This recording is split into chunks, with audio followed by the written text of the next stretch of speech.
दोस्तों, आज हम बात करने वाले हैं रामेश्वरम धाम के बारे में।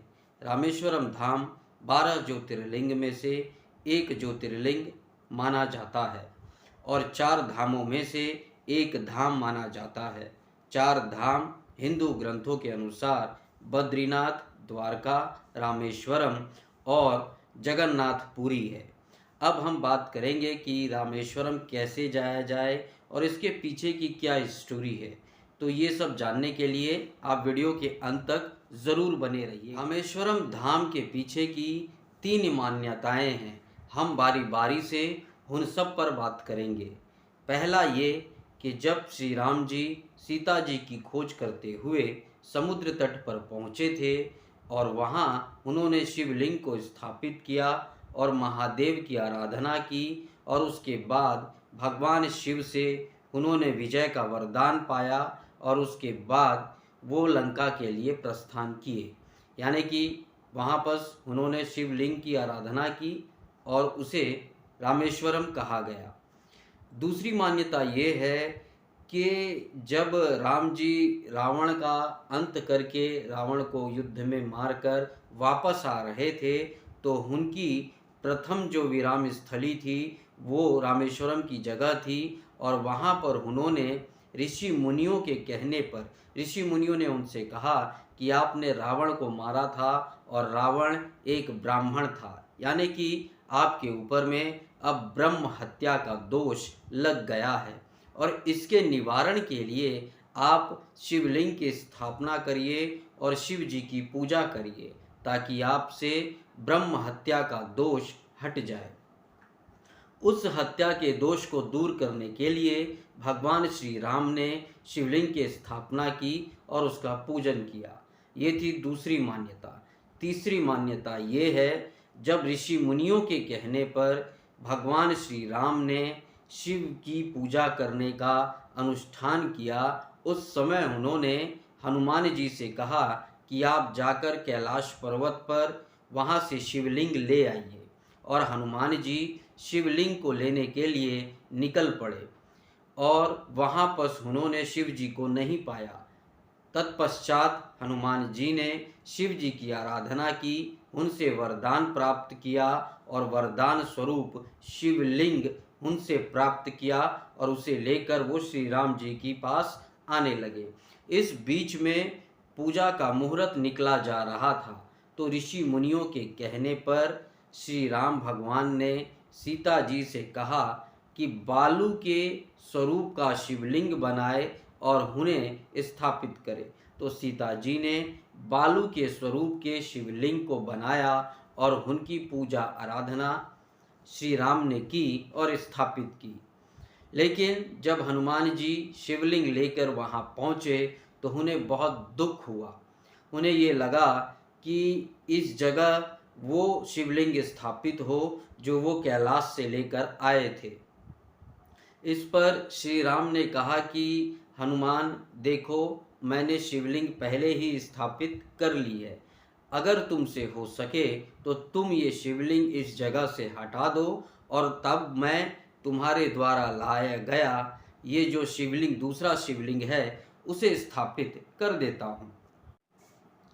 हालांकि ये सब लीला प्रभु श्री राम और बजरंगबली की ही ने उनसे कहा कि हनुमान तुम ही इसे हटा दो। तब उसे हटाने के लिए बजरंगबली आगे बढ़े और शिवलिंग को हटाने की बहुत चेष्टा की। अंत में वो धक्का खाकर 3 किलोमीटर पीछे गिरे और उस जगह पर आज भी हनुमान जी का पंचमुखी मंदिर बना हुआ है, तो आप ये जाकर वहाँ देख सकते हैं।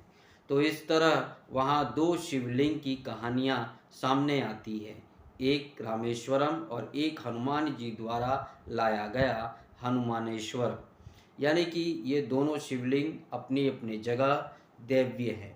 तो इसका जाके आप दर्शन करें।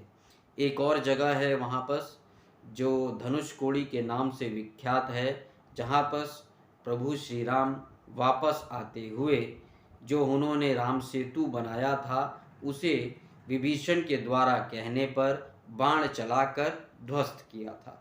तो देखने लायक जो वहाँ जगह है वो है धनुषकोडी और रामेश्वरम। इसके अलावा जो रामेश्वरम मंदिर का कॉरिडोर है वो वर्ल्ड का सबसे बड़ा कॉरिडोर है, यानी कि गलियारा। और यदि आप रामेश्वरम में दर्शन करने जाते हैं तो वहाँ 22 कुंड हैं। ऐसा माना जाता है कि वो 22 कुंड हनुमान जी ने, राम जी ने अपने बाण चलाकर 22 कुंड बनाए हैं, यानी 22 कुएं बनाए हैं। तो रामेश्वरम दर्शन करने पे आपको करने से पहले वहाँ रामेश्वरम दर्शन करने से पहले आपको 22 कुंडों में से 21 कुंडों में जरूर नहाना पड़ता है। ये कुंड हनुमान जी के कहने पर राम जी ने अपने बाणों से स्वयं बनाए थे, और जब ऋषि मुनियों के कहने पर राम जी ने शिव की आराधना की ठानी थी, उस समय उन्होंने जिस समुद्र पे नहाया था वो अग्नि कुंड के नाम से विख्यात है। ऐसा माना जाता है कि उस अग्नि कुंड में स्नान करने से बड़े रोग नष्ट हो जाते हैं। तो ये थी रामेश्वरम के पीछे की कहानी। कुछ लोग ये भी कहते हैं कि जो रामेश्वरम का लिंग है उसके पंडित जो थे वो स्वयं रावण ही थे।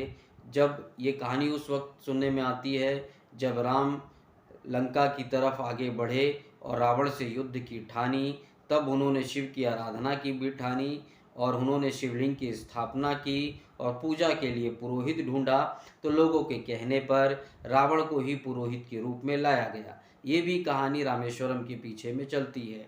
तो जैसा कि आप सब ने सुना ही होगा कि हरि अनंत हरि कथा अनंता, बहुत सारी कहानियाँ हैं जो रामेश्वरम के पीछे बेसिकली आती है। तो ये 4 मुख्य कहानियाँ जो है वो रामेश्वरम के स्थापना के पीछे बताई जाती है। इसके अलावा हम आपको बताएंगे कि रामेश्वरम कौन से सीज़न में जाना बेटर रहेगा। तो क्योंकि साउथ इंडिया में गर्मी बहुत पड़ती है, इसलिए आप हमेशा विंटर सीज़न और रेनी सीज़न के बीच में रामेश्वरम में जाए। नियरेस्ट रेलवे स्टेशन मदुरई है और रामेश्वरम स्टेशन भी है। यदि आपके शहर से रामेश्वरम स्टेशन के लिए ट्रेन चलती है तो आप रामेश्वरम स्टेशन जाइए, वहाँ उतरिए।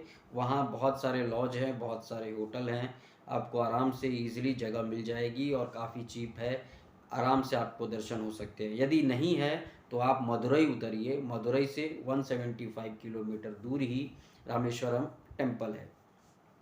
यदि आप ट्रेन से जा रहे हैं तो आपको एक बहुत ही अच्छी चीज़ देखने को मिलेगी जो ट्रैवलर्स बहुत पसंद करते हैं, वो है पंबन ब्रिज। पंबन ब्रिज भी बहुत ही अनोखा, बहुत ही मनोरम है, तो आप उसे भी मिस मत कीजिएगा।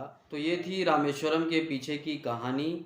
और रामेश्वरम जाने से आप 4 धामों में से एक धाम भी घूम सकते हैं, एक धाम भी आपका कवर हो गया, और 12 ज्योतिर्लिंग का एक ज्योतिर्लिंग भी आपका कवर हो। तो दोस्तों, अगर ये वीडियो आपको पसंद आई हो तो चैनल को लाइक सब्सक्राइब ज़रूर कर दें।